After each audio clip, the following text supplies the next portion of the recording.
भक्तों, आज जो है नवरात्रा का पहला दिन है और माता का ये सुंदर दरबार सजा है और भक्त तो दूर दूर से आए हैं। बोलो क्यों? क्योंकि माता सबके दुख हरती है। तो जोर से बोलो। मैं नहीं सुनिया। जयकारा शेरावाली दा, बोले साचे दरबार की। अब तो सारी रात जयकारे लगाने। लेकिन बड़की, जो भक्त आज दरबार में नहीं आ पाए हैं उन बेचारों का क्या? अब जहां भक्त हैं वहां भगवान है। अरे दरबार आओ या ना आ पाओ, मैया तो मन से लिखे ईमेल भी पढ़ लेती है।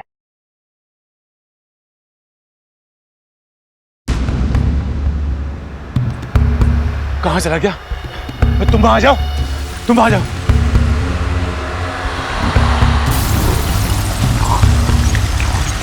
सुबह से कुछ नहीं खाया तुमने? प्रसाद के नाम पे जहर तो नहीं दे रही? तेरा कोई भरोसा ना सिर। कैसी बातें कर रही है बड़की? मैं तुम्हारी भाभी हूँ ना, मैं क्यों जहर दूंगी? कौन मरा कह गया है कि रिश्तेदार जहर ना देवे, खास करके तेरे जैसे। खोलो दरवाजा, मुझे जाना है। खोलो, खोलो दरवाजा, प्लीज दरवाजा खोलो, खोलो दरवाजा, जाने दो, खोलो दरवाजा। चुप बैठना यार, तू खुद भी मरेगा और हमें भी मरवाएगा। मेरा जाना जरूरी है, मुझे पता है मेरी माँ को किसने मारा है। खोलो दरवाजा। तू गलत कर रही है, गलत कर रही है तू। हाथ संभाल के रख वरना हाथ तोड़ दूंगी। क्यों गला फाड़ फाड़ के चिल्ला रही है? चाहिए क्या तेरे को? भिखारन, तू मुझे क्या देगी? खुद तो चोरी चकारी पर पलती है और मुझे देने की बात कर रही है। पहले तो ये बता कि तेरी हिम्मत कैसे है मेरे जगह? हिम्मत की तू बात मत कर। और ये जो लेन देन मुनीमगिरी तू कर रही है ना, मेरे से नहीं, जाके ऑर्गेनाइजर से बात कर। ऑडियंस जिसके नाम पे आएगी ना जगराता, उसी को मिलेगा। चल निकल तू यहाँ से, निकल। और अगली बार मेरे भाई पे हाथ ले रहा है ना, तो चीर के सुखा दूंगी। औकात है तेरी? निकल निकल। और तू चूड़ियां पहन रखी है क्या तने? ये चिल्लू पिल्लू काम भी मुझे करने पड़े तो तेरा क्या फायदा? जो भी आ धर के दे। एक इंसान से जुड़कर एक परिवार बनता है और एक परिवार से जुड़कर एक खानदान, जो ऊपरी तौर पर देखने से अक्सर संगठित दिखाई देता है, लेकिन जब तक रिश्तेदारी साझेदारी में न बदल जाए परिवार खुश नहीं हो सकता। एक परिवार में जब कोई उम्र, रुतबे और कर्ता धर्ता होने के बल पर सारे फैसले अपने हाथ में लेता है तो परिवार के सम्मान के साथ साथ उस पर विरोध और विपरीत भावनाओं का खतरा भी बना रहता है। अगर रिश्तों के बीच में वक्त रहते गलतफहमियां ना सुलझाई जाएं तो वो कभी कभी अपराध के लिए रास्ता खोल देती है। हमारे यहाँ ऐसे हजारों उदाहरण मिलेंगे जहां परिवार के बीच एक छोटी सी गलतफहमी ने संगीन जुर्म का रूप ले लिया। हमारी आज की कहानी भी एक ऐसे परिवार की है जो बारूद के ढेर पर टिकी थी और चिंगारी एक हाथ के फासले पर थी।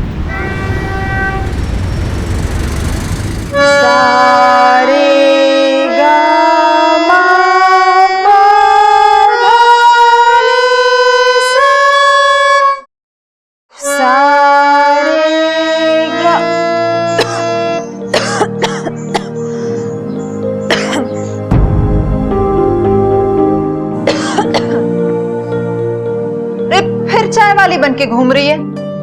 तेरे से कही थी ना मैंने जाके पढ़ाई कर। हाँ? और वो बकरियां कहाँ है जो मैंने पाल रखी हैं? बड़की तुम चाय लो ना। तू भी ना। मैं तो बस चाय लाई थी। जैसे तुमने अपना सिंगिंग का सपना पूरा किया, वैसे ही मेरा विदेश जाकर पढ़ाई करना और वहां पर अच्छी नौकरी करने का सपना पूरा कर रही हो। मैं तो बस। अरे बहन है तू मेरी, जान दे के भी ना तेरा सपना पूरा करूंगी। मेरे को तो खुशी इस बात की है कि अगले महीने तू ये ढोल मंजीरे की दुनिया से ना दूर चली जाएगी। अरे फौरन जाएगी मेरी बहन, फौरन। ले आए पैसे? हाँ। ला दे। जा बुला ले सबको। अरे आशा, संजय, लोकेश, ये ले, गिन ले। गिनने की क्या जरूरत है, पूरे ही होंगे। गिन ले। तेरे को बड़की पे विश्वास कहाँ होगा। ये ले, रख। ये ले लोकेश, तेरे।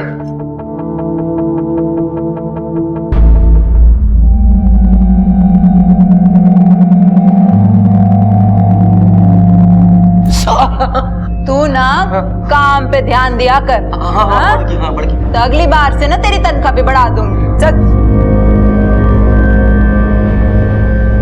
और ये तेरे लिए। बड़की, पर मेरे लिए पैसे क्यों? मैं तो बिजनेस का हिस्सा भी नहीं हूँ। अरे तू मेरे बिजनेस का नहीं, मेरे दिल का हिस्सा है। ये तेरी तनख्वाह नहीं है, तेरे खर्चे के लिए।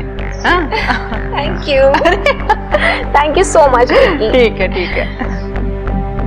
रे भैंस के फुफ्फा, ये तो आधे ही पैसे हैं। बड़की, वो मैं तो पूरे ही पैसे ला रहा था, रास्ते में जीजा जी मिल गए थे, उन्होंने छीन लिए। कमाल है तू, तेरे रोक के नहीं गए के? आपसे बड़े रुक गए जो इनसे रुक जाएंगे।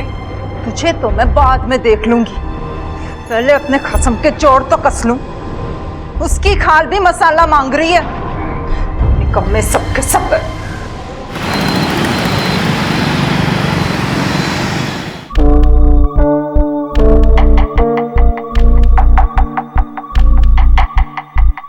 आज तेरे भाई ने बाजी मार ली।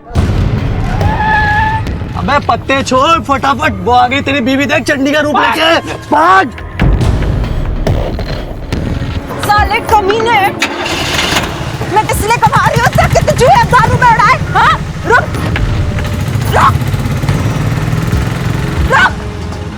हर तो आएगा ही ना, आज इसे जिंदा नहीं छोड़ूंगी।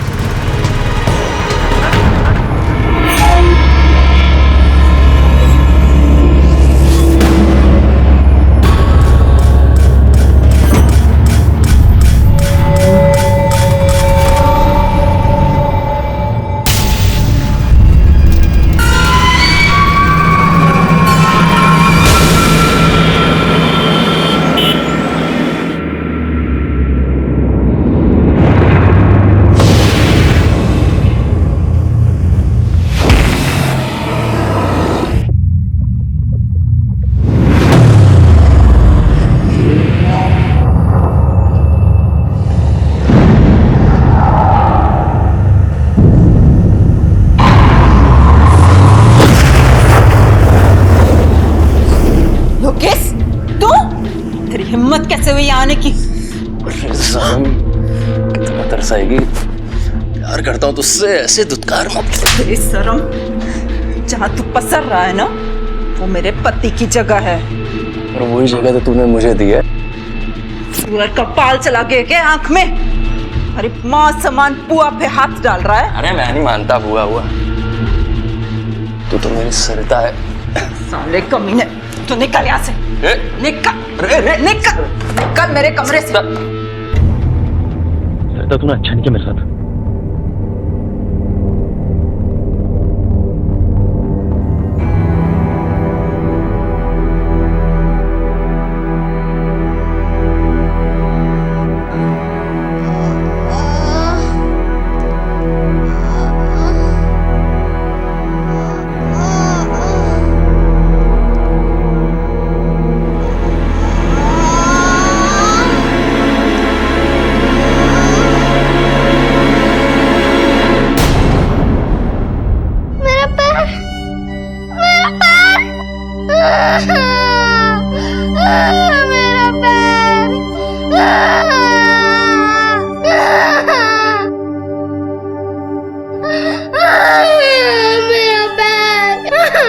मैंने तुझे पहले ही कहा था, लेकिन तू सुनता नहीं है।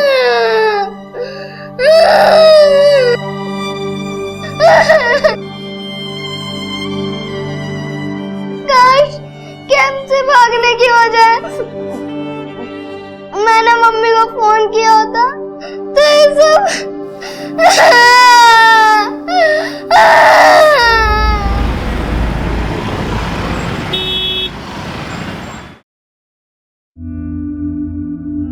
क्या हुआ? शकल की लटका रखी है? वो बड़की कल रात को लोकेश आपके कमरे में आया था क्या? वो पावड़ा ससुरा तनख्वाह बढ़ाने की बात कर रहा था, भगा दिया मैंने उसे। बड़की, मुझे पता है आपके और जिया जी के बीच में संबंध अच्छे नहीं हैं, पर कंचन, छोटी सी उम्र में ना इतना नहीं सोचते, बाल सफेद हो जाएंगे। मैं अच्छे से जानती हूँ कि किसकी सीमा रेखा कहाँ तक खींच के रखनी है। लड़की, सब जगह ढूंढ लिया मैंने, जीजा जी नहीं मिले मुझे, ना वो मिले ना उनका ऑटो। क्या हुआ जीजा जी को? अरे वो ही रोज का रोना, पहले चोरी करते हैं और फिर मुंह छुपाते फिरते हैं। कल से घर नहीं आए।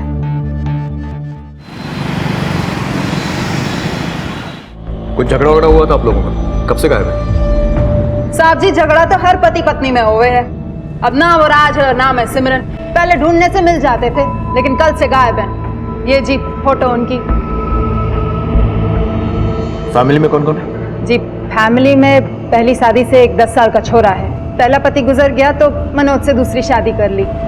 अब बाकी भाई भाभी, उनका बेटा और मेरी एक छोटी बहन है। सब एक साथ मकान में रहते हैं। और आपके पति काम क्या करते हैं? काम का तो वो बिल्कुल है नहीं, कहने के लिए ऑटो चलाता है। जी ऑटो का नंबर फोटो के पीछे लिखा है।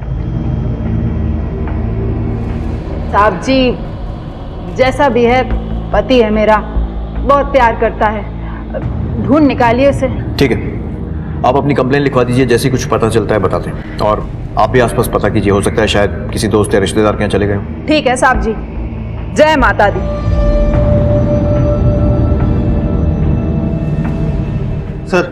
सर ये सरिता तो मशहूर जगराता सिंगर है। वही, और इतनी बड़ी सिंगर का पति ऑटो ड्राइवर। बात कुछ गले नहीं उतर रही। आखिरी बार मनोज को कब देखा था? साहब कल ही देखा था, यहीं पत्ते पीट रहा था। फिर जो उसकी बीवी आई और बीवी को देख के जो भागा, आज तक नजर नहीं आया। लेकिन भागा क्यों वो? साहब उसकी बीवी उससे मिलने थोड़ी आई थी, वो तो उसको पीटने आई थी। और ये तो साहब पहले भी हो चुका है। कुछ तो इज्जत रख ले मेरी। समझाने के बाद भी तने चोरी की। सुधरा नहीं ना तो एक दिन जान से मार दूंगी तुझे।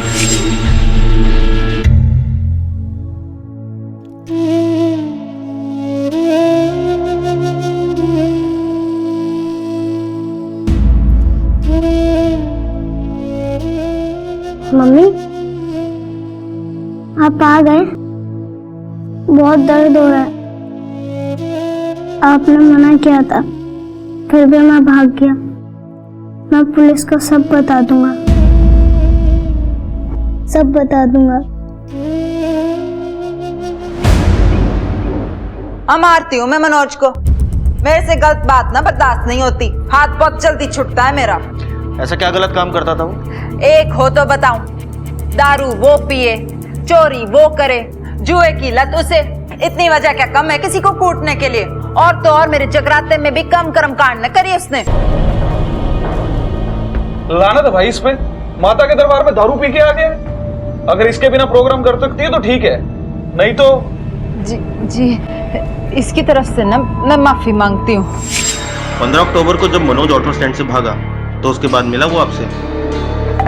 उसके बाद आया ही कहाँ वो?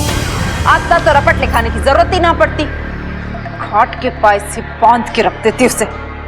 पुलिस हर पहलू की तह तक जाने की कोशिश कर रही थी। सरिता की जिंदगी से मनोज यूं ही गायब हुआ था या फिर ये किसी तूफान के आने का अंदेशा था? और बता क्या चल रहा है? और तू बता कहाँ थे इतने दिनों तक? कुछ नहीं यार, बस एग्जाम की वजह से बहुत टेंशन थी। तुझे तो बस टेंशन ही रहती एग्जाम की। अरे किसका फोन है? एक मिनट, हाँ भाई साहब का फोन है। हेलो, हाँ भाई साहब, क्या हुआ? क्या? भैया ऑटो घुमाइए।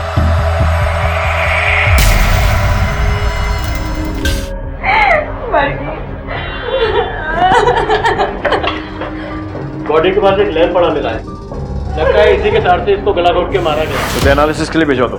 जी सर घर में किसी तरह के फोर्स एंट्री के निशान नहीं मिले और ना ही ऐसा लगता है कि मर्डर करते हुए कोई स्ट्रगल हुआ है। सर घर के आसपास पड़ोसियों से पूछताछ की है। सर उनका भी यही कहना है कि उन्होंने घर में आते जाते किसी को नहीं देखा। मतलब कातिल या तो कोई घर वाला है या फिर कोई जान पहचान वाला। बड़की हमें छोड़ गई। आप लोगों ने घर में ठीक से चेक किया है? कोई कीमती सामान गायब हुआ हो या फिर कुछ चोरी वगैरह? बड़की की सारी जेबें गायब हैं, उसकी अलमारी में से भी और उसके बदन पे से भी, लेकिन कैश जैसा था वैसा का वैसा ही रखा है। कत्ल हुआ तब आप लोग कहाँ? मैं लोकेश के साथ मंडी तक गई थी सब्जी लेने के लिए, और आई तो देखा कि बड़की मतलब उससे बड़ी हो? बड़ी नहीं, बहुत बड़ी है साहब हमसे। हम सब तो उसके नौ करते हैं। आपको किसी पर शक है? दिव्या हो सकती है। जगराते में सिंगर थी और कुछ दिन पहले तो बड़की के साथ उसका बहुत जोर से झगड़ा भी हुआ। कारण तू मुझे क्या देगी? खुद तो चोरी चकारी पर पलती है और मुझे देने की बात कर रही है। ये सरिता का बेटा है ना, चिंटू? ये कहाँ है? सर वो क्रिकेट स्कूल में, उसको कैसे बताएंगे कि बड़की? राकेश, लाश को पोस्टमार्टम के लिए भिजवा दो। Right sir.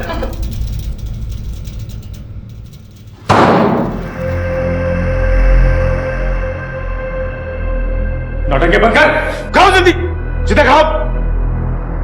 सूरज। जी बॉस। इसके चेहरे को काला कर दे ताकि इसका चेहरा मासूम लगे और हमें पैसे भी ज्यादा मिले। जी बॉस। और सुन, भागने की कोशिश मत करियो, नहीं तो जान से मार दूंगा मैं। समझ लियो, आज से ये तेरा गुरु है और तू इसे भीख मांगने के सारे तरीके सिखा दे, ए से लेकर जेड तक। समझ गया? ये ले पकड़। फाइल हेड ऑफिस भिजवा दो सिक्योरिटी क्लियरेंस के लिए। सर पोस्टमार्टम रिपोर्ट से कंफर्म हो गया है कि सरिता का गला उसी लैंप की वायर से घोटा गया और सर सिंदूर भी उसके मुंह में तब ठूसा गया जब उसका गला घोटा जा रहा था। मतलब ये पर्सनल अटैक है।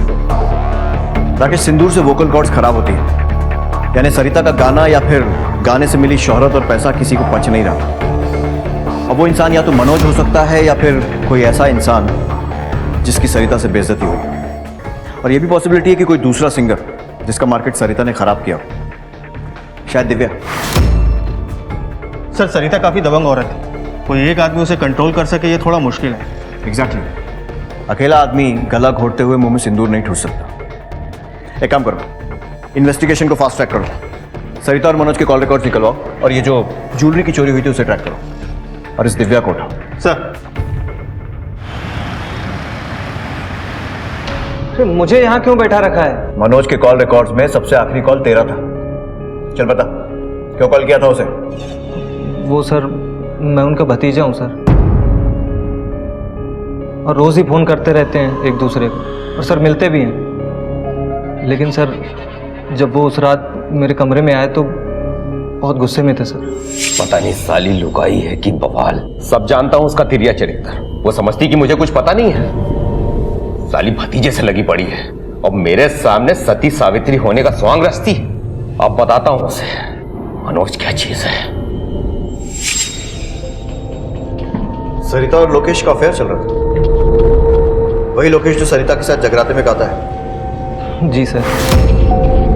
फूफा गुस्से में कुछ उल्टा सीधा ना कर दे, इसलिए मैंने फोन किया था उनको। जब मनोज गायब हुआ तुम कहाँ थे? सर मैं साउंड इक्विपमेंट लेने चांदनी चौक गया हुआ था। लोकेश। सर। अरे हट! मैं दारू पीऊं या जहर खा के मर जाऊं, तेरे से क्या?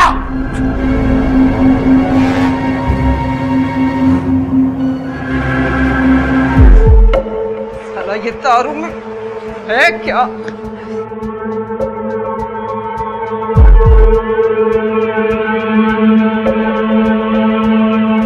बुआ जी, मैंने एक नया गाना लिखा है। ये देखो क्या जोरदार गाना लिखा है मैंने। हाँ जोरदार है, तू तो है ही बड़ा टैलेंटेड। अरे ये क्या? छोड़, मैं भी तो देखूंगी दूसरी दारू में ऐसी क्या चीज है कि मेरा पति मुझे छोड़ के इसके पीछे। मुझे मेरे पास आता ही नहीं है। इतनी सुंदर बीबी के होते हो आता ना। मैं सुंदर हूँ। सुंदर नहीं, बहुत सुंदर है तू। बहुत सुंदर हूँ मैं सच में सुंदर हूँ। हाँ? मम्मी कसम खाकर कह रहा हूँ सर, उसके बाद ऐसा कुछ नहीं हुआ। ठीक है, अभी तुझे जाने दे रहा हूं, पर ज्यादा दूर का जगराता मत पकड़ना। हो सकता है तुम्हें फिर से आना पड़े जगराते के लिए।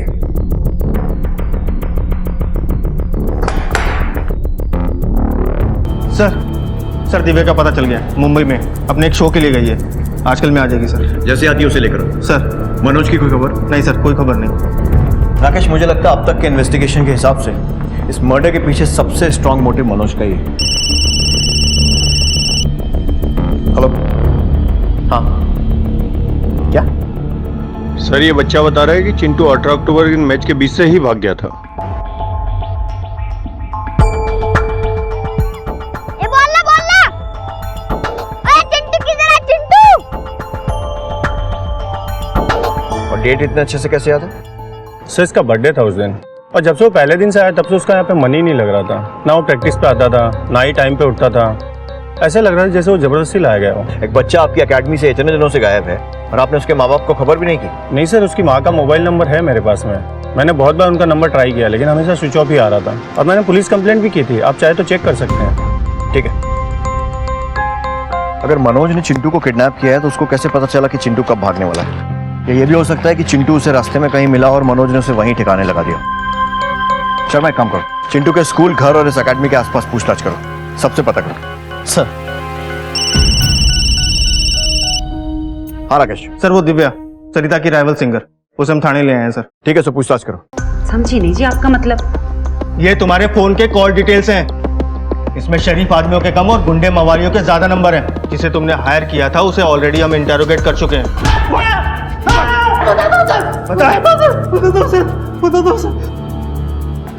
ये फोटो किसने दिया? किसने दिया? जगराते में गाने वाली दिव्या ने दिया। वो बोल रही थे कि इतना थप्पड़ मार रहा कि वो गाना तो क्या, वो सुनना भी भूल जाए सर। एक टाइम पे बहुत नाम था जी मेरा जगराते में, और वो सरिता, वो मेरी असिस्टेंट हुआ करती थी।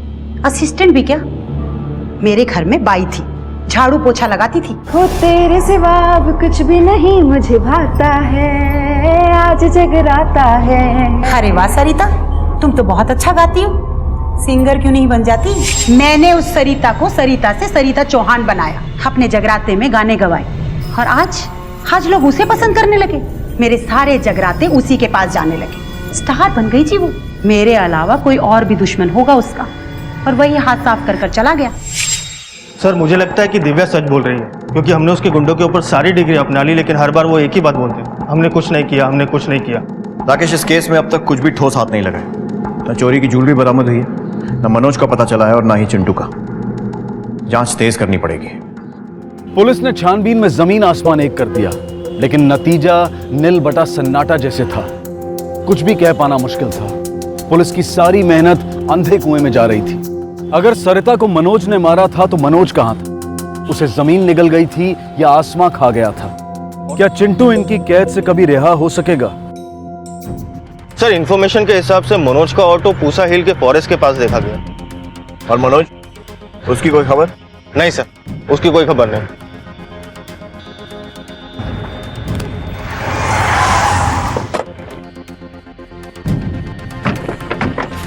एक काम करो, चारों तरफ फैल जाओ सर, एक एक कोना छान मारो।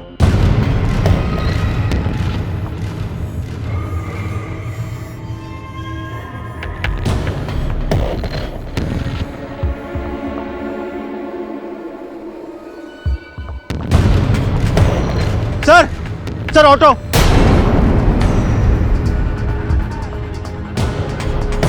सर ये तो मनोज के ऑटो का नंबर है। सर देखिए यहाँ पे किसी के ड्राई ब्लड के निशान है, और ऑटो में चाबी भी लगी हुई है। हो सकता है खून चिंटू का ही हो। मनोज उसे किडनैप करके यहाँ लाया और फिर उसका मर्डर कर दिया। सर अगर चिंटू का मर्डर यहाँ पे हुआ है तो जाहिर सी बात है उसने लाश भी आसपास ठिकाने लगाई होगी। एक काम करो, फॉरेंसिक्स वालों को बुलाओ और आसपास का पूरा एरिया छान लो। सर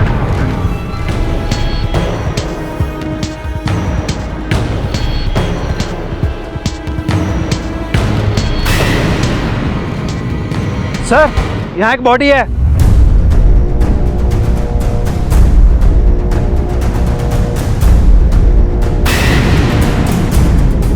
सर ये तो मनोज है। सर मर्डर वहाँ हुआ है और लाश यहाँ पर है, और ऑटो में भी स्ट्रगल के कोई निशान नहीं है। इसका मतलब मारने वाला कोई जान पहचान का आदमी है। सर ये बॉडी से पर्स मिला है।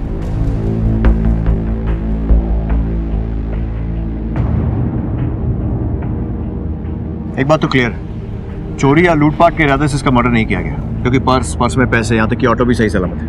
एक काम करो, इसकी बॉडी पोस्टमार्टम के लिए भेजो, देखें इसकी रिपोर्ट क्या कहती है।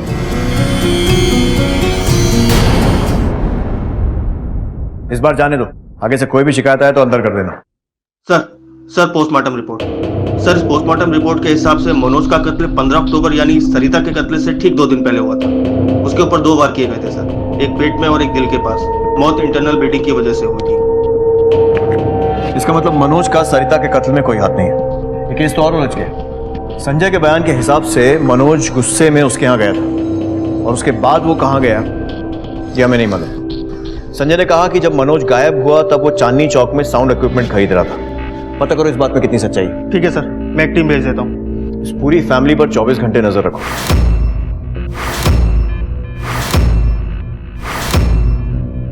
एक पूरा परिवार खत्म हुआ है, सरिता, मनोज और चिंटू भी गायब है।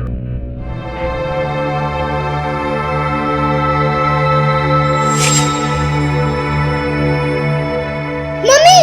अरे बेटा, बेटा सपना देखा क्या? बेटा, मजबूत आदमी वो नहीं होता जिसे डर नहीं लगता, बल्कि वो होता है जो बेचारा डरता तो है लेकिन हार नहीं मानता। तू मेरा बहादुर बेटा है ना?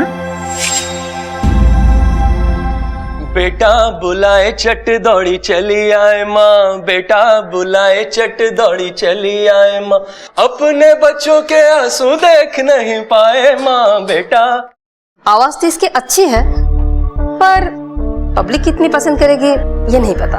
अरे मैडम, ये कोई नया थोड़ी है, सरिता के साथ सालों से गा रहा है। आप देखिएगा मेरे बेटे को पब्लिक कितना पसंद करेगी।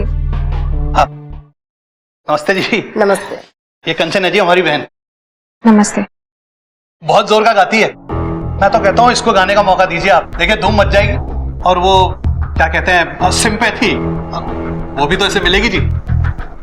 अच्छा गाने से क्या होता है, इंसान का मन भी तो होना चाहिए। भाई साहब, भाभी सही कह रही है ना, मुझे कोई गाना वाना नहीं गाना है। मुझे तो बड़की की कुछ यादें लेके यहाँ से बहुत दूर जाना है। ऐसी बातें कर रही है तू, है? विरासत है सरिता की, आगे लेके जाना है तुझे। बहन जी, भाई साहब सही कह रहे। अगर सरिता की बहन कंचन को स्टेज पे गाते हुए देखे लोग, तो हम पब्लिक की सिंपैथी को यूज कर सकते हैं। भाई तो ठीक है, हम लोग प्रोग्राम पे मिलते हैं। जय माता दी। जय माता दी।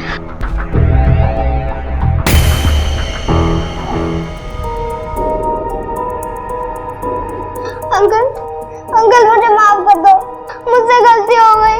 मैं आपकी बात कभी नहीं भागूंगा। मुझे एक चांस दो, लास्ट चांस अंकल प्लीज। ठीक है।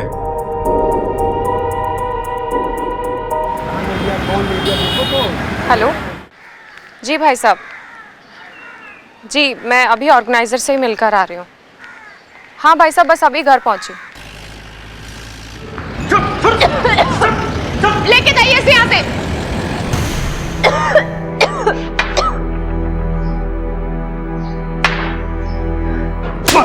जगाता करेगा, जगाता करेगा।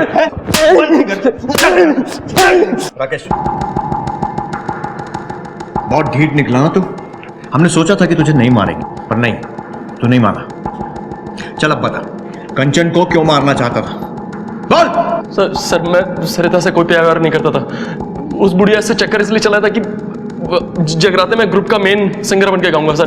जब सरिता ने मेन सिंगर बनाने से इनकार कर दिया तो उसे मार दिया, समझ आया? पर मनोज को क्यों मारा? सर मैंने नहीं मारा किसी को, मैंने तो कंचन को भी खाली तड़ी दी थी कि वो डर के पीछे हट जाए।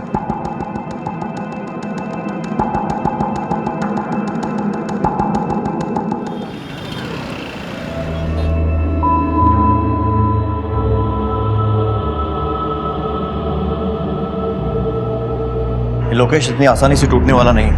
1 मिनट के लिए भी इस फैमिली पर से नजर मत हटने दो। सर संजय का साउंड क्यूपिंग वाला बयान है ना, वो झूठा है सर। हमें चांदनी चौक ने उसके घर के आसपास की जितनी भी दुकानें हैं सबसे पता किया सर।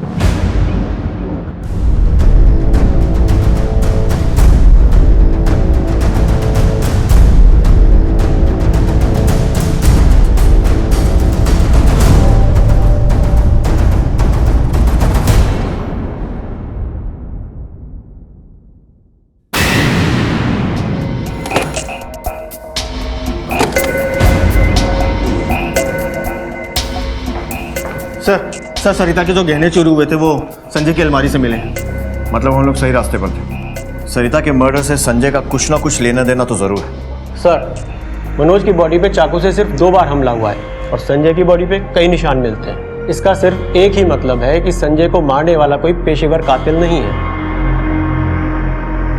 मतलब संजय सिर्फ एक मोहरा था और चाल चलने वाला कोई और है।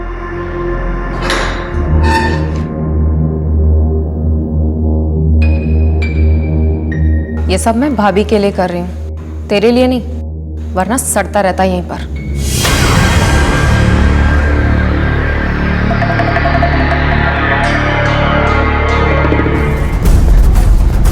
कहाँ गया? वो रहा। हे रोक!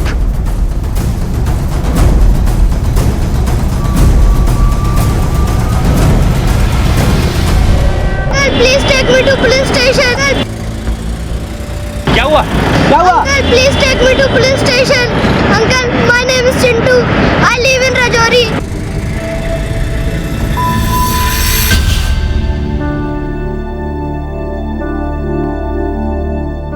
बड़की, तुम जहाँ भी हो, मुझे पता है तुम मुझे देख रही हो। मुझे पता है तुम कभी नहीं चाहती थी कि मैं ये सब कुछ करूं। मैं सिर्फ और सिर्फ ये सब तुम्हारे लिए कर रही हूँ। मुझे आशीर्वाद दो, ये मेरा पहला जगराता है। इंस्पेक्टर साहब को बताओ तुम्हारे साथ क्या हुआ। बताओ क्या हुआ तुम्हारे साथ? सर, मुझे एक गैंग ने किडनैप कर लिया था। वो बच्चों से जबरदस्ती भीख मंगवाते हैं, लेकिन मैं वहां से भाग आया। मुझे पता है मेरी माँ को किसने मारा है।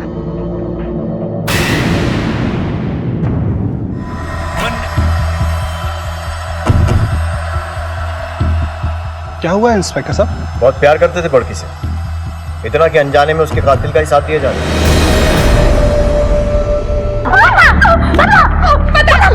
बताती हूँ। हाँ, मैंने उसे मारा। मुझे सिंगर बनना था, लेकिन वो मेरे रास्ते का सबसे बड़ा कांटा बनती जा रही थी। वो कभी नहीं चाहती थी कि मैं उसकी जगह लूं।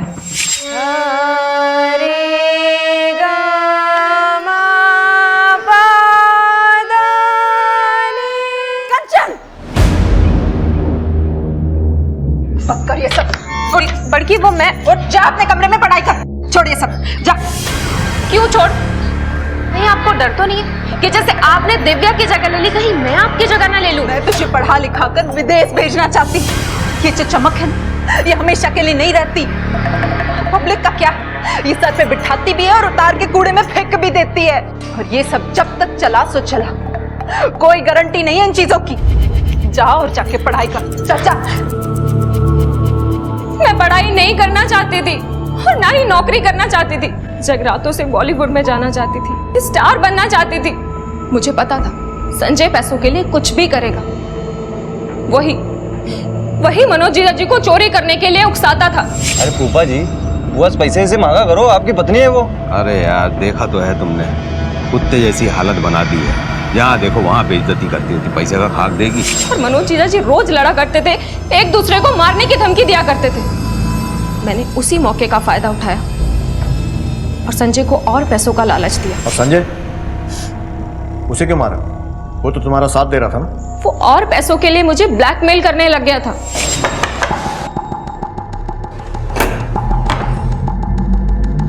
पैसे लाइए? हाँ। चला जाए। तुमने अपनी बहन तक को गलत समझा। वो बहन जो तुम्हारे लिए अपने से ऊंचा भविष्य चाहती थी। एक बात याद रखो, जो सपने जुर्म के साए में पलते हैं ना, कभी पूरे नहीं हो पाते। अब तुम अपनी सही जगह जा रही हो, वहां बैठकर जी भर के रियाज करना और पछताना। हीरे की चमक से सभी प्रभावित होते हैं, लेकिन उस चमक के पीछे की काली खादान और मजदूरों की मेहनत और दुर्गति को कोई नहीं जानता। ऐसी ही भारी चमक से मुग्ध होकर कंचन ने अपनी बड़ी बहन सरिता की जान को अपने पागलपन की भेंट चढ़ा दिया, ये जाने बिना कि सरिता खुद जहर का प्याला पीकर कंचन के लिए अमृत सजो रही थी। सरिता अपने पेशे की पेचीदगियों और उलझनों से कंचन को बचाए रखना चाहती थी, लेकिन कंचन ने रिश्ता, सम्मान, प्यार सबको दांव पर लगाकर कभी सरिता की नसीहतों को समझने की कोशिश नहीं की और परिवार को खुशियां देने वाली सरिता को मौत के घाट उतार दिया। चिंटू को अनाथ बना दिया। चिंटू के जज्बे को सलाम, जिसने अपने जख्मों की परवाह किए बिना अपनी माँ को इंसाफ दिलाने की कोशिश नहीं छोड़ी और कंचन को अपने किए की सजा मिली। अब मैं अनूप सोनी आपसे विदा लेता हूँ। फिर मुलाकात होगी अगले एपिसोड में एक और चौंका देने वाले केस के साथ। तब तक अपना और अपने परिवार का ख्याल रखें और देखते रहें क्राइम पेट्रोल डायल 100। सबक एक को सीख हम सबको। जय हिंद। बाबू, तुझे खीर बहुत पसंद है ना? एक बार चला गया तो तुझे खीर कौन खिलाएगा? मैं तुम्हें लेने आया हूँ। कटे हो तुम दोनों? माँ,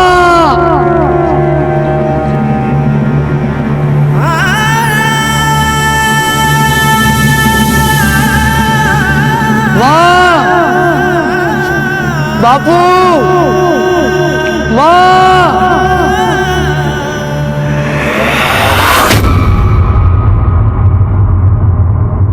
आज के दौर में जहां बड़े से बड़े रिश्ते फीके पड़ने लगे, जहां रिश्तों की कद्र और बड़ों की अहमियत कम हो रही है, वहीं राजस्थान के एक छोटे से गांव में एक बेटा अपने खोए हुए माता पिता को ढूंढ रहा था। कहां गए थे उसके माता पिता? क्या वजह थी जो वो इस कदर परेशान था? और उस दिन केशव ने पहाड़ी में ऐसा क्या देख लिया था जिसे देखकर वो सन्न रह गया?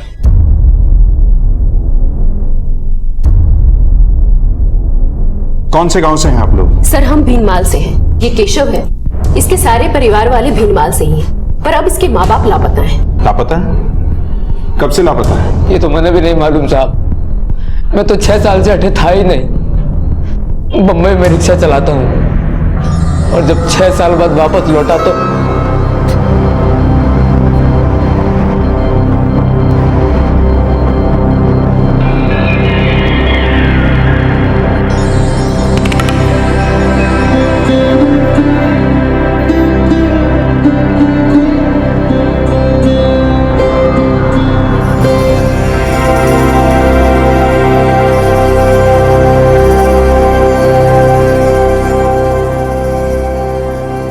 रेती मंगवाई थी, उसका क्या हुआ? कल आ जाएगा मैम।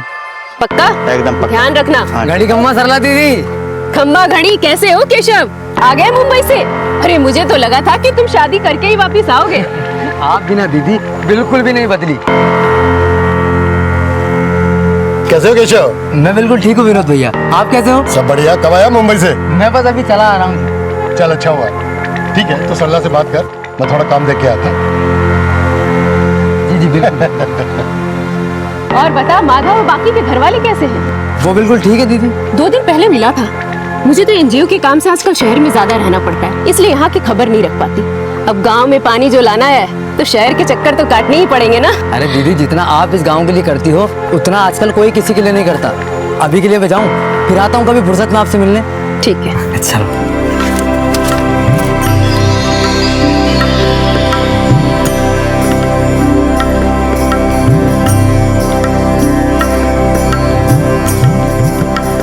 गुड्डू, गुड्डू, तू गुड्डू है ना? हाँ? अरे इतना बड़ा हो गया है। मैं गया तो जब तू 1 साल को तो। कौन हो? मैं कौन हूँ? अरे मैं तेरा काका। आप मेरे काका हो? हाँ। अम्मा, अम्मा देखो काका आए हैं। अम्मा देखो काका आए हैं। अरे केशव, अचानक हटे, ना कोई खबर ना कोई संदेश। अरे भाभी साहब, मैंने सोचा कि जब अपने घर जा रहे हैं तो खोज खबर देने की क्या जरूरत है? अरे केशव, अचानक आ गए हो? अब बताया भी नहीं हैं? घड़ी खम्मा भाई साहब। घड़ी खम्मा। खैर जाने दे। वैसे तू कौन सा पूछ के गया था मुझसे? भाभी साहब, माँ बाबूजी कहीं नजर नहीं आ रहे? कटे बाहर गए हैं कहीं?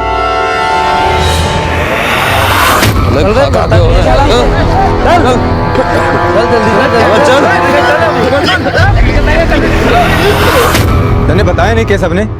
अरे माँ बाबू सब तीरथ पे गए हुए। तीरथ पे? हाँ। कब चले गए तीरथ पे? और यूँ अचानक? अरे अब नहीं जाएंगे तो कब जाएंगे? मतलब क्या बोल के गए हैं? वापस आने को क्या विचार है? देख, उन्हें आने में काफी वक्त लग जाएगा। ये बता, तू यहाँ कब तक है? मैं तो बस इसी महीने के लिए हूँ। क्यों? अरे कुछ नहीं, इसलिए पूछ रहा हूँ कि उनको आने में काफी वक्त लग जाएगा। थारे जाने के 20-25 दिन बाद ही आवेंगे वो लोग। अरे भाई साहब, पर आपने उन्हें ऐसे जाने ही क्यों दिया? इस उम्र में उनकी देखभाल कौन करेगा? मुझे एक फोन कर दिया होता, मैं उन्हें तीरथ करा लाता। देख केशव, झूल की बात ना कमारे से 5 महीने में एक बार फोन करता है, 6 साल में अब शकल दिखाई है तने। हर इसके उम्मीद रखूं है, और तुझे माँ बापू की इतनी चिंता होती ना तो तू यहाँ से कभी जाता ही नहीं। चल केशव, फटाफट हाथ मुंह धो ले, मैं तेरे लिए गर्मा गर्म बाजरा की रोटी और साग बनाऊंगी। चल भीतर आ फटाफट।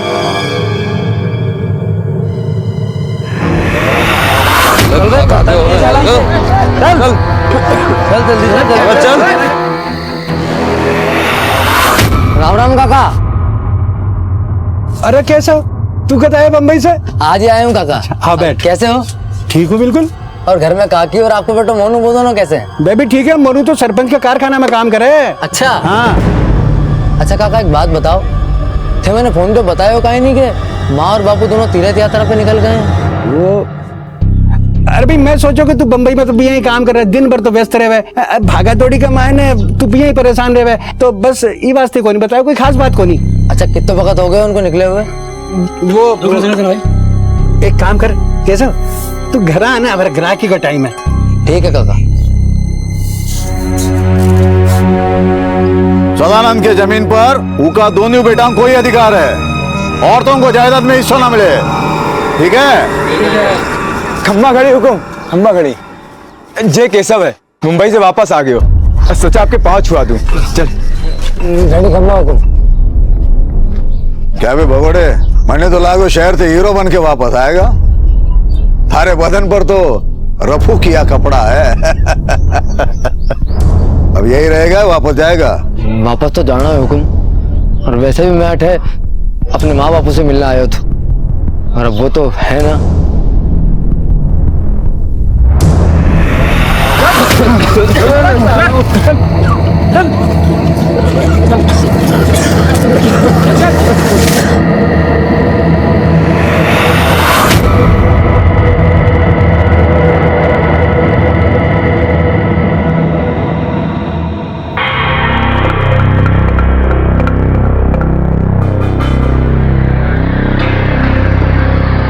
अच्छा मैं चलता हूँ, ठीक है?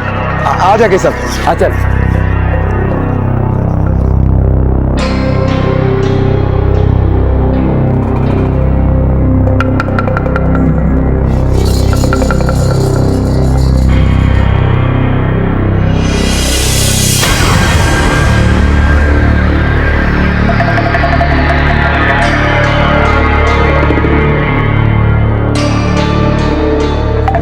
लाओ काका मैं मदद कर दूं।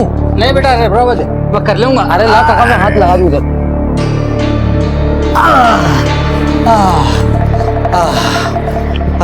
काका काका। हाँ काका, आप तो मुझे बचपन से जाना हो। हाँ बेटा। और आपने मुझे गोद में भी खिलाया है। एक बात पूछूं, सच सच बताओगे? काहे पूछना चाहे? हमारे माँ बापू कटे गया काका, मुझे तो लग रही हो जैसे ये पूरा गाँव हमारे से झूठ बोल रही हो। आप ही बताओ कहाँ है मेरे माँ बापू? कुछ दिनों पहले गांव में महामारी फैल गई थी, और जितने भी लोग महामारी के शिकार थे ना, उन्हें गांव से बाहर निकाल दिया, गांव की भलाई के लिए। क्या? अरे ऐसे कैसे कोई मेरे माँ बापू को गांव से बाहर निकाल सकता है? इस उम्र में कहाँ जाएंगे वो? जहाँ तक मुझे पता है, गांव के बाहर जो पहाड़ी है ना, वो उसके पास रुके थे। माँ, बाबू,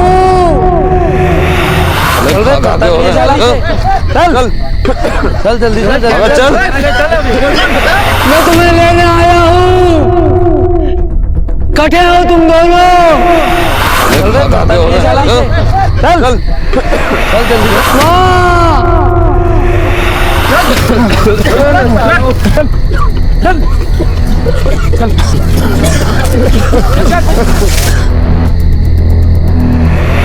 माँ,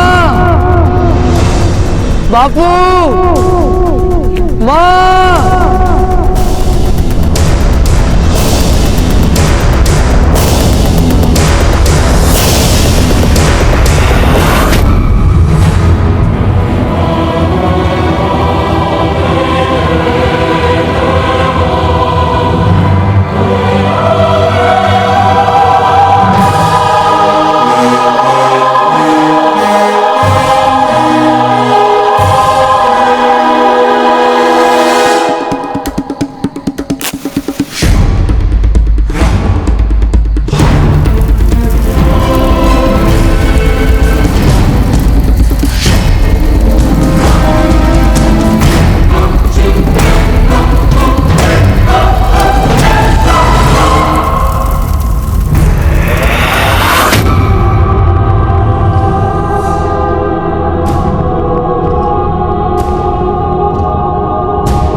आपने जो देखा होगा उसे देखकर शायद आपको विश्वास नहीं हो रहा होगा।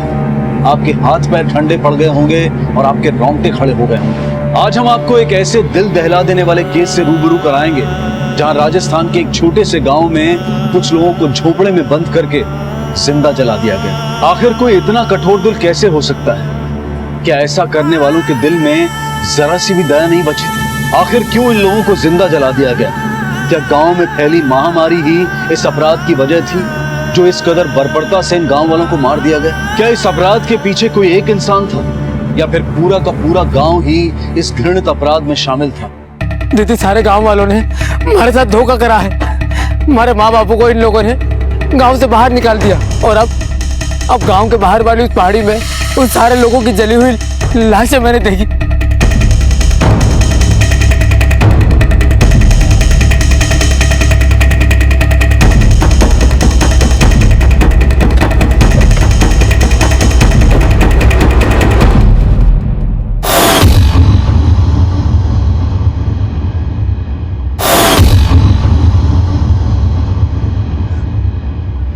अभी तो यही थी, अचानक से कहाँ गायब हो गई? मैंने अपनी आंखों से देखा है विनोद भैया। केशव, पक्का तूने ठीक से तो देखा? यही थी सब लाशें? मैंने अपनी आंखों से देखा है विनोद भैया।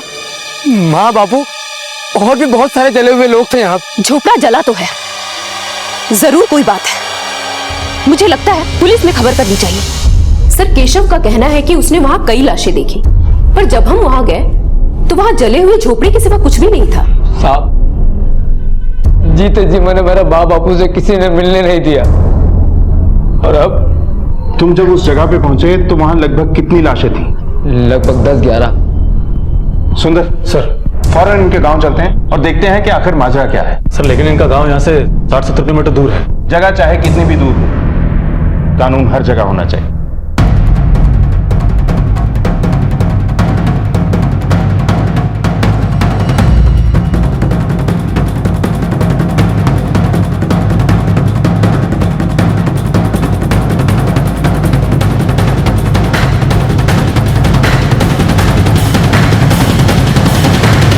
यही जगह है सर, यहीं पे देखा था मैंने।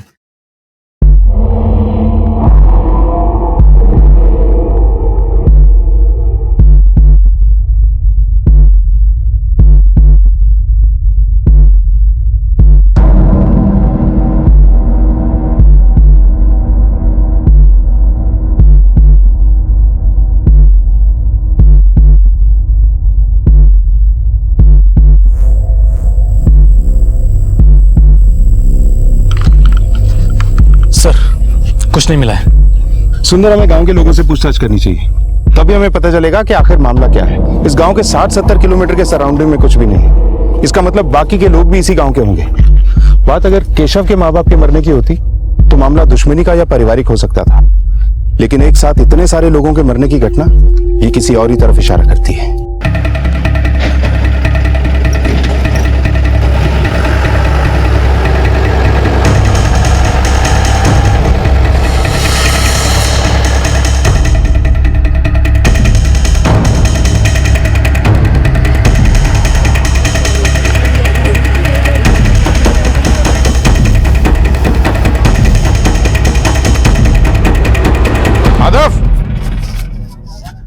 जी साहब।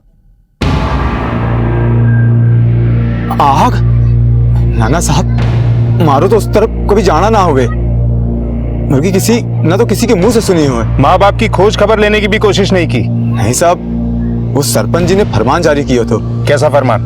गांव के कुछ लोग अशुद्ध हो गए थे, सबको बीमारी हो गई थी, एक दूसरे को देख लेने से भी बीमारी फैल जाती थी। इसलिए गांव के सरपंच जी ने उन गांव वालों को गांव से बाहर निकालने का आदेश दे दिया और ये भी कहा साहब कि अगर उनसे कोई मिलेगा तो उनको गांव में घुसने नहीं दिया जाएगा।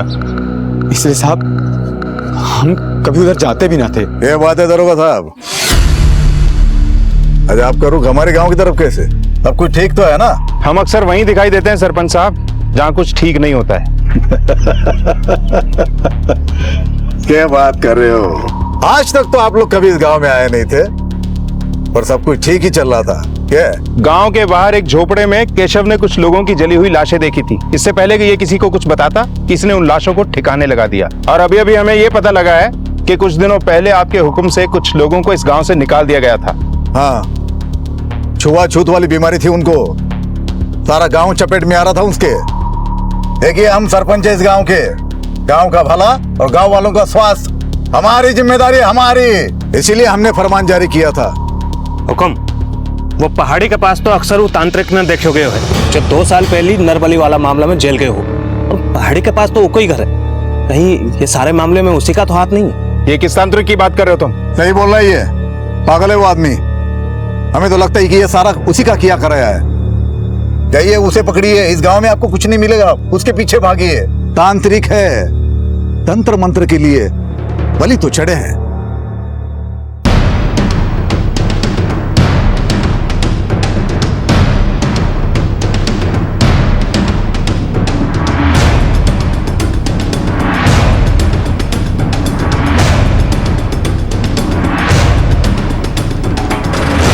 सुंदर, ये तांत्रिक जहां भी दिखाई दे इसे पकड़ के पुलिस स्टेशन लेकर आओ। बीमारी की वजह से बेचारे गांव वालों को गांव से बाहर कर दिया गया। गांव में कोई अस्पताल, कोई ऐसी सुविधा भी नहीं है जिससे इनका इलाज हो सके। आखिर इन लोगों को ऐसी कौन सी बीमारी थी जो एक दूसरे में फैल रही थी, और तांत्रिक ने इतनी सारी लाशों को कब गायब किया होगा? सर, शायद ऐसा हुआ होगा, जब केशव पहली बार वहां पर गया होगा तो उसने उसे वहां देख लिया होगा, और केशव के जाने के बाद तांत्रिक ने सारी लाशों को ठिकाने लगा दिया होगा। एक काम करो, अपने 2 कांस्टेबल्स को इस गांव में छोड़ दो। ये तांत्रिक जरूर किसी और को अपना अगला शिकार बनाने की कोशिश करेगा, और इसकी नरबली वाली फाइल्स भी निकलवाओ। पता करते हैं कि इसने और क्या क्या कारनामे किए हैं।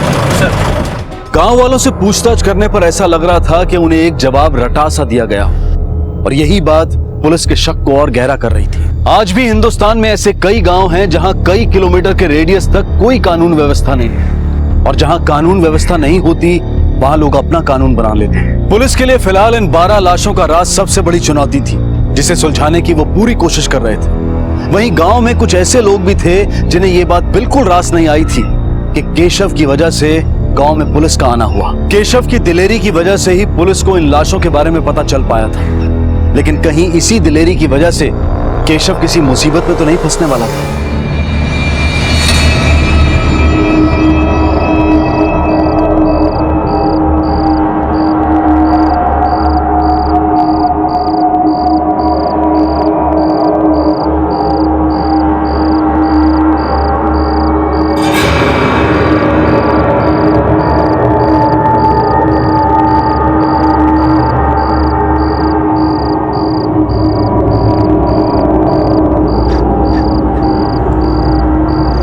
इकट्ठे होते दोनों।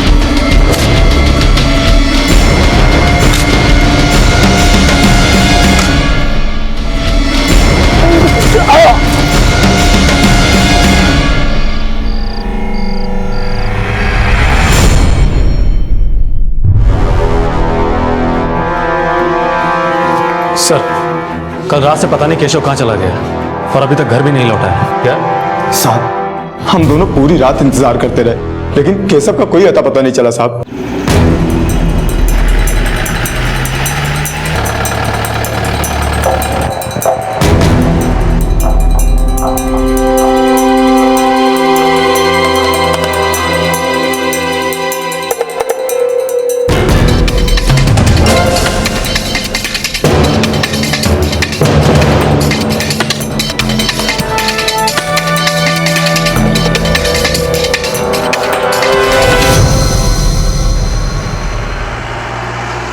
अरे रुको, तुम इसी गांव के हो? जी हुजूर। माधव के भाई केशव को पहचानते हो, जो भी मुंबई से आया है? जी हुजूर, केशव को तो मैं पहचानता हूँ। वो कल रात यहीं घूम रहा था, पर बड़ा परेशान सा लग रहा था हुजूर। किस तरफ गया था वो? हुजूर, वो इसी तरफ गया था। ठीक है, तुम जाओ।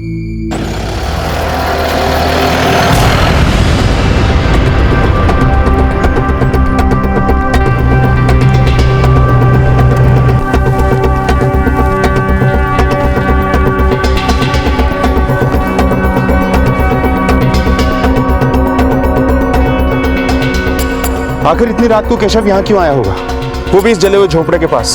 और इसके बाद वो गया कहाँ होगा? सर कहीं केशव भी तो उस तांत्रिक का शिकार तो नहीं बन गया?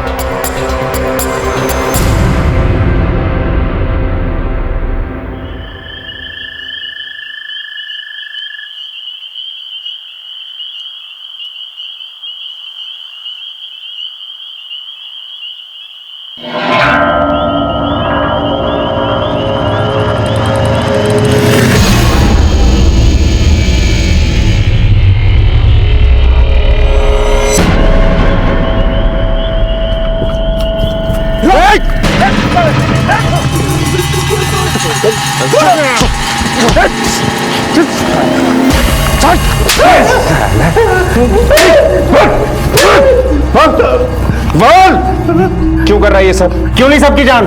कहाँ है सबकी लाशें? क्या हुआ साहब, क्या बात है? अच्छा, तुझे पता ही नहीं क्या बात है? वो चाकू, उस पे लगा हुआ खून। बेटा तेरी सारी हिस्ट्री हमारे पास है। पिछले केसों से तू बच गया था, मगर इस केस से नहीं बचेगा। बोल बोल, क्यों मारा केशव को? साहब मैं क्यों किसी को मारूंगा, और आप किस केशव की बात कर रहे हो? तू इन सब मासूमों की बलि चढ़ा रहा था, और केशव वो है जिसकी बलि तूने कल चढ़ाई। बात को घुमा मत, जल्दी बता, बता मामला क्या है? साहब वो लड़का जो कल मिला था।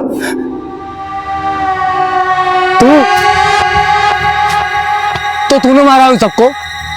तू पागल है क्या? ये क्या बोल रहा तू? तूने उन मासूमों की बलि चढ़ा दी जो उस दिन उस झोपड़ी में थे। तू मुझे गलत समझ रहा, मैं इंसानों की बलि नहीं चढ़ाता। अरे तो फिर ये क्या है? ये सब जानवर है। जानवर? हाँ, तुझे यकीन नहीं आता तो मैं बोरिया खोल के दिखाता हूँ तुझे। आ देख। साहब मैंने केशव को वो सभी जानवर दिखाए थे जिनकी बहन ने बलि चढ़ाई थी, फिर वो वहां से चले गए। तूने बोला और हमने मान लिया। अगर चला गया था तो घर क्यों नहीं पहुंचा? मुझे पता नहीं साहब, मैं आपको वो जगह बता सकता हूँ जहाँ मैंने जानवर काटे थे। थोड़ा वहां से बोलो। हाँ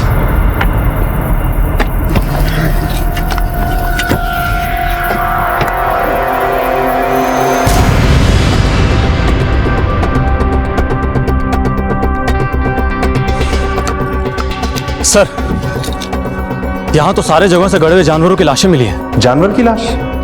वैसे उसके चाकू पे लगे खून की रिपोर्ट भी आ चुकी है। वो खून के निशान भी किसी जानवर के ही थे। सर अगर तांत्रिक ने कुछ नहीं किया तो फिर इसके पीछे कौन हो सकता है? और केशव कहाँ गया होगा? सुंदर, इसी सवाल की गुत्थी तो सुलझ नहीं रही है।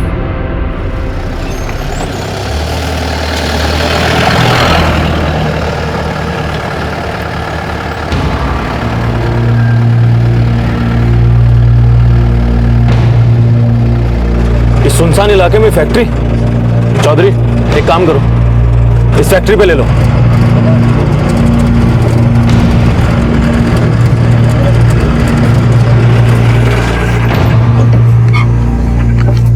ए, दरवाजा खोल।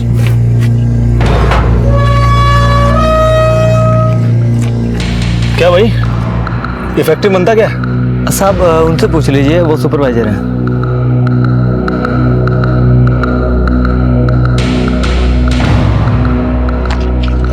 जी बोलिए। ये फैक्ट्री किसकी है? फैक्ट्री तो सरपंच जी की है। किस चीज की फैक्ट्री है? और इतनी बदबू क्या आ रही है? आपको जो कुछ ही पूछना है आप सरपंच जी से पूछ लीजिए।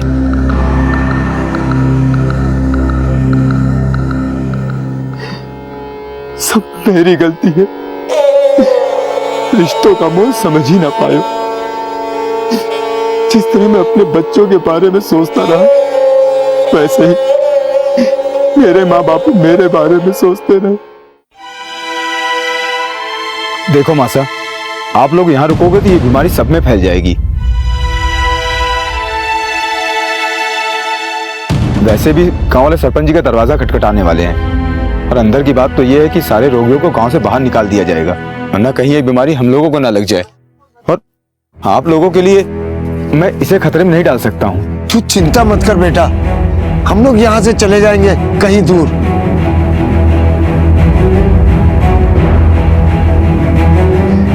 दीदी, केशव के लिए भी मैं ही जिम्मेदार हूँ। अगर मैंने उसका ध्यान रखा होता तो वो मेरे साथ होता।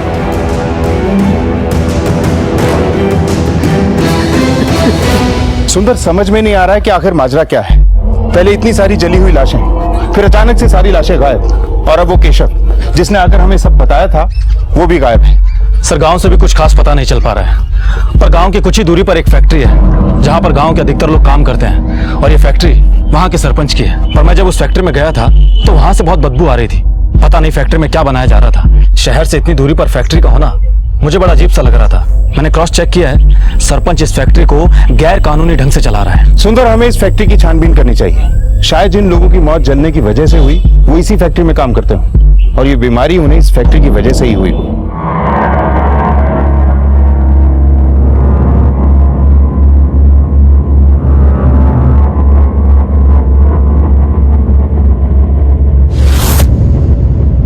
इसका पीछा करो।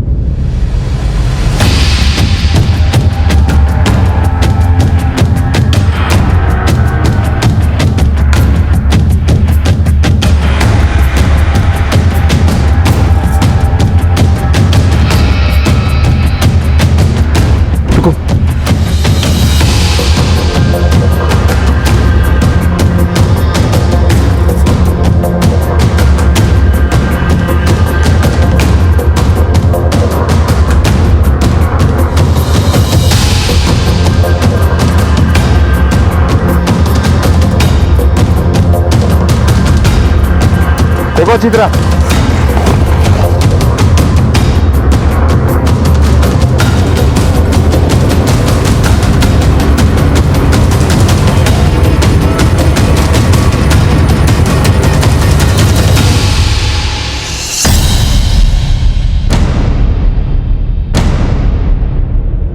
सुंदर सर,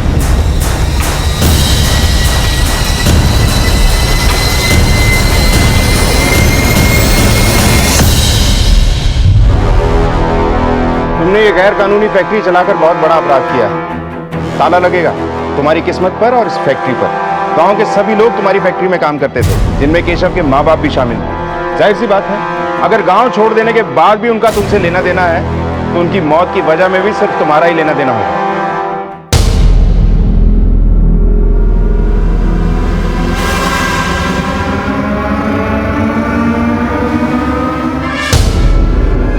दरोगा साहब,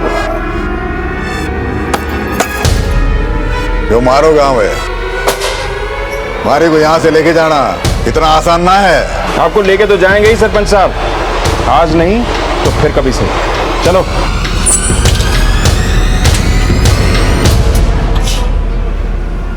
सुंदर, स्पेशल फोर्स के लिए एप्लीकेशन भेजो।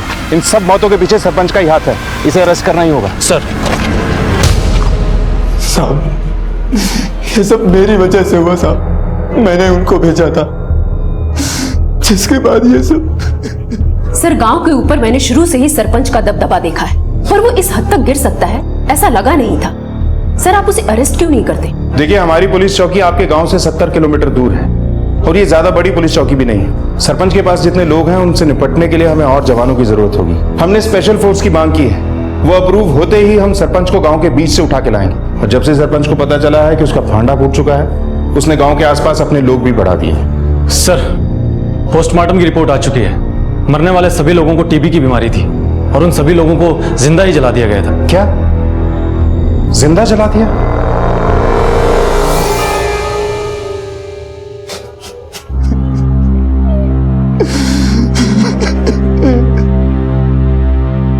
टीबी यानी ट्यूबरकुलोसिस, जिसे हिंदी में क्षय रोग भी कहते हैं। ये एक ऐसा रोग है जो एक इंसान से दूसरे इंसान में फैलता है। हिंदुस्तान में हर साल तकरीबन 12 लाख लोग टीबी से ग्रसित होते हैं, और उनमें से मरने वालों का आंकड़ा हर साल लगभग 2.5 लाख के भी ऊपर जा चुका है। ऐसा नहीं है कि इस रोग का इलाज संभव नहीं है। इस रोग का इलाज भारत सरकार द्वारा मुफ्त में किया जाता है, लेकिन कई पिछड़े हुए क्षेत्रों के लोग इस सुविधा का फायदा नहीं उठा पाते। वजह सिर्फ एक ही है, शिक्षा की कमी। पोस्टमार्टम की रिपोर्ट से खुलासा हुआ था कि जो 12 शव गांव से बरामद हुए थे, उन सभी को टीबी था, और उन्हें बड़ी ही निष्ठुरता से भूखे रखने के बाद जला दिया गया था। पुलिस की तहकीकात का रुख अब एक फैक्ट्री की तरफ मुड़ गया था, जहां माधव के माता पिता काम करते थे। उन्होंने तय कर लिया था कि वो उस फैक्ट्री में जाकर और जानकारी हासिल करेंगे, क्योंकि वो एक ऐसे क्लू की तलाश में थे जिससे इन निर्मम हत्याओं के राज से पर्दा उठ सके। सर, क्या ये सरपंच इतना बड़ा नेक्सस अकेला हैंडल कर सकता है? मुझे तो ऐसा लगता है कि इसके साथ कोई तो जरूर है। ये सब तब पता लगेगा सुंदर जब सरपंच हमारे हाथ लगेगा। सर मेरे पास एक आइडिया है। आइडिया थोड़ा अजीब है, पर फोर्स आने के अप्रूवल से पहले ट्राई कर सकते हैं।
चलो सरपंच साहब और बैठिए इसी गाड़ी में। अब हमारी गाड़ी में बैठो। दरोगा ठीक नहीं कर रहे तुम। अरे सब ठीक है, चल चल। दरोगा भूल रहे तो ये हमारा इलाका है। भूल आप रहे सरपंच साहब, आपका इलाका पीछे रह गया। चलो अंदर, चल अंदर, चलो चलो। क्या नहीं है, चलो। अरे तुम जानते नहीं हो। एक तो तू गैर कानूनी फैक्ट्री चला रहा था, ऊपर से तेरे ही डंपिंग ग्राउंड में जली हुई लाशें मिलती हैं और मरने वाले सभी लोग तेरी ही फैक्ट्री में काम करते थे। क्या ये सब? हाँ मैं मानता हूँ वो फैक्ट्री मेरी है, वो लाशें मेरी जमीन पर मिली थी, लेकिन सब उन सबको महामारी थी। उनको महामारी नहीं थी, टीबी थी उन्हें, जो तेरी ही फैक्ट्री में काम करने की वजह से थी। क्या ये सब मामला? सर केशव का पता चल गया है।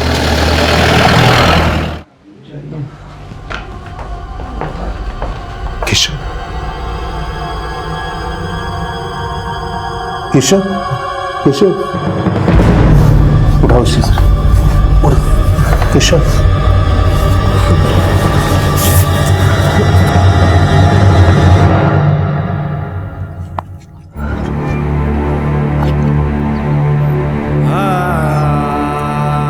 भाई साहब मैं तो यहाँ माँ बापू से मिलने आया था, एक अरसे के बाद उनका चेहरा देखने वाला था। पर देखो ना ये क्या हो।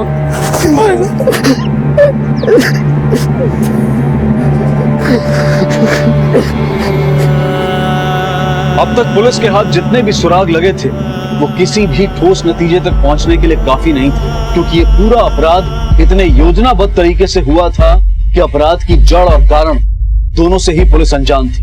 अब भी कई सवाल पुलिस के सामने खड़े थे। केशव के माता पिता समेत उन गांव वालों को किसने जिंदा जलाया था? गांव में महामारी क्यों फैली? और इस पूरी योजना का सूत्रधार और सरपंच का साझेदार कौन था? इन सारे सवालों के जवाब मिलने अभी बाकी थे और इसी बीच केशव का पता चल गया और उसने जो बयान दिया उसने इस पूरे केस का रुख ही बदल दिया। उस रात जब मैं फिर से माँ बापू को ढूंढने पहाड़ी पर गया तो वहां मुझे वो तांत्रिक मिला। उसने बताया कि उसने गांव वालों को नहीं मारा,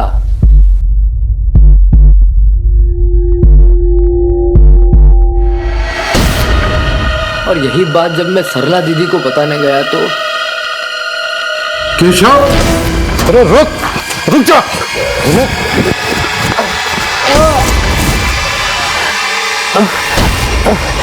ये तो तुरुप का इक्का है विनोद, इसे तो संभाल कर जिंदा रखते हैं।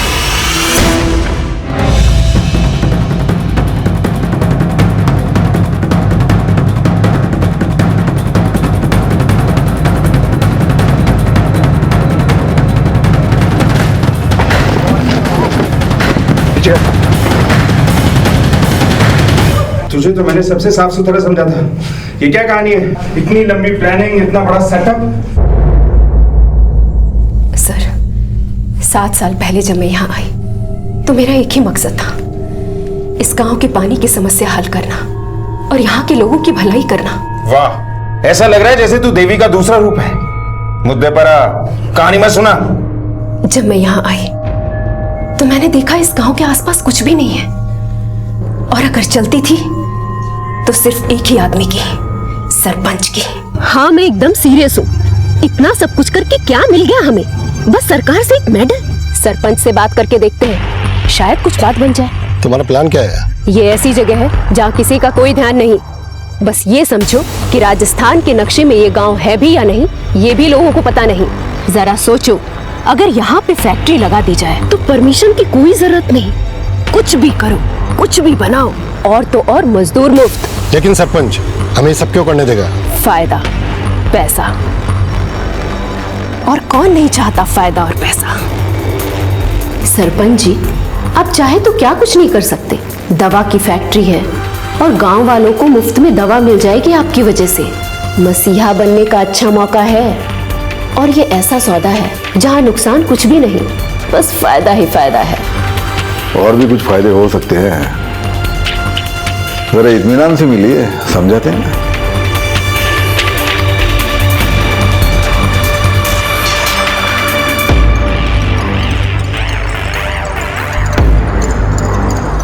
तो कल से फैक्ट्री के काम में हाथ लगा दे सरपंच जी। बिल्कुल बिल्कुल। हमें पता था कि फैक्ट्री में जो केमिकल हम यूज करने वाले हैं उससे गांव के लोग बीमार पड़ेंगे ही, इसलिए हमने फ्री में दवा बांटने का नाटक भी किया। गांव वालों को जो दवा हम बांटते थे उसमें पानी भरा होता था। ये बात हमने सरपंच को नहीं बताई थी। फैक्ट्री और बाकी का सब कुछ सरपंच के नाम पर चल रहा था। हमें शक तो था सरपंच की नीयत पर, और फिर तभी हम लोगों को इतने कम पैसे। बात तो 50-50 की हुई थी ना? अरे बात हुई थी, कोई लिख के तो नहीं दिया था ना। ये ठीक नहीं है। ठीक लगे तो कर, वरना तंबू बम्बू उखाड़ के गांव से बाहर फेंकवा दूंगा। मैंने सोच लिया था कि इस गांव से सरपंच को उखाड़ फेंकूंगी। फैक्ट्री में धीरे धीरे लोग बीमार पड़ने लगे। उनकी बीमारी जब लोगों में फैलने लगी तो मैंने ही सरपंच से कहा कि उनको गांव से बाहर निकाल दें, ताकि फैक्ट्री में रात में भी काम करवा के उनसे ज्यादा मुनाफा कमाया जा सके। और फिर उस रात जब सरपंच ने बीमार गांव वालों को गांव से बाहर झोपड़ी में बंद कर दिया था, तो मैंने और विनोद ने मिलकर उन्हें जिंदा जला दिया। मेहनत हम करें और पैसे वो खा रहा था। अब देखती हूँ सरपंच को। झोपड़ा जलकर राख हो गया है और इन लाशों को उसकी जमीन पर फेंक कर आएंगे। उस दिन विनोद उन डेड बॉडीज को सरपंच की जमीन पर ठिकाने लगाने ही गया था कि वहां केशव आ गया। केशव के निकलते ही विनोद ने उन डेड बॉडीज को सरपंच के डंपिंग एरिया में डंप कर दिया, और केशव के आने से पहले ही विनोद वापस ऑफिस आ गया। हमने सोचा था इस मामले में सरपंच को फंसाकर पूरे गांव पर राज करेंगे, लेकिन सरपंच ने बड़ी चालाकी से सारे मामले को तांत्रिक की तरफ मोड़ दिया। केशव को क्यों गायब कर दिया था तुम लोगों ने? और कौन से लाशें उठ के बोलेंगे कि हमने उन्हें जलाया है? और रही बात सरपंच की, तो कानून को सबूत चाहिए जो वो दे नहीं सकता। केशव, अरे रुक जा।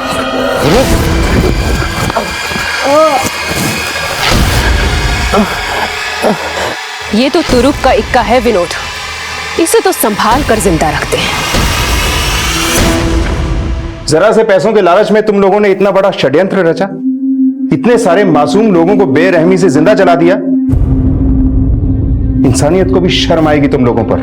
कोर्ट से मिलने वाली मौत की सजा बहुत कम है तुम लोगों के जुर्म के सामने।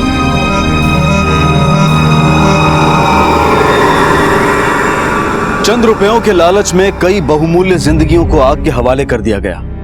भिलमल गांव में रहने वालों के लिए गरीबी और भुखमरी एक बहुत बड़ी समस्या थी, और उनकी इसी मजबूरी का फायदा उठाया सरला और सरपंच ने। केशव के साहस की वजह से न सिर्फ सरपंच और सरला के तांडव से पर्दा उठा, बल्कि कई और लोगों को भी बचाया गया।